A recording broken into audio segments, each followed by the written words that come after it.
ధ్యానము అందరికీ అవసరము. ఎందుకు అవసరం అంటే శరీరానికి మనం అలసిపోతే తప్పనిసరిగా రెస్ట్ ఇస్తాము.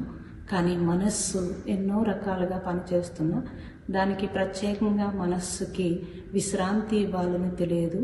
అలాగే ఏకాగ్రత పెరగాలన్నా ధ్యానం అవసరము.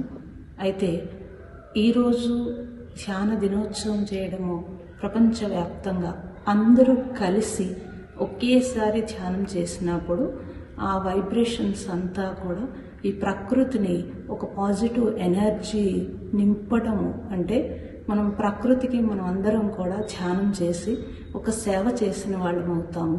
ప్రకృతి అన్నీ ఇచ్చింది, కానీ మనం తిరిగి ఏమీ ఇవ్వలేకపోతున్నాం. కనీసం అందరం కలిసి ఒకేసారి ధ్యానం చేసినప్పుడు తప్పనిసరిగా ఆ ప్రకృతి అంతా కూడా పులకించి ప్రకృతి నుంచి ఒక మంచి వైబ్రేషన్స్ వస్తే అది ప్రపంచ శాంతికి ఉపయోగపడుతుంది.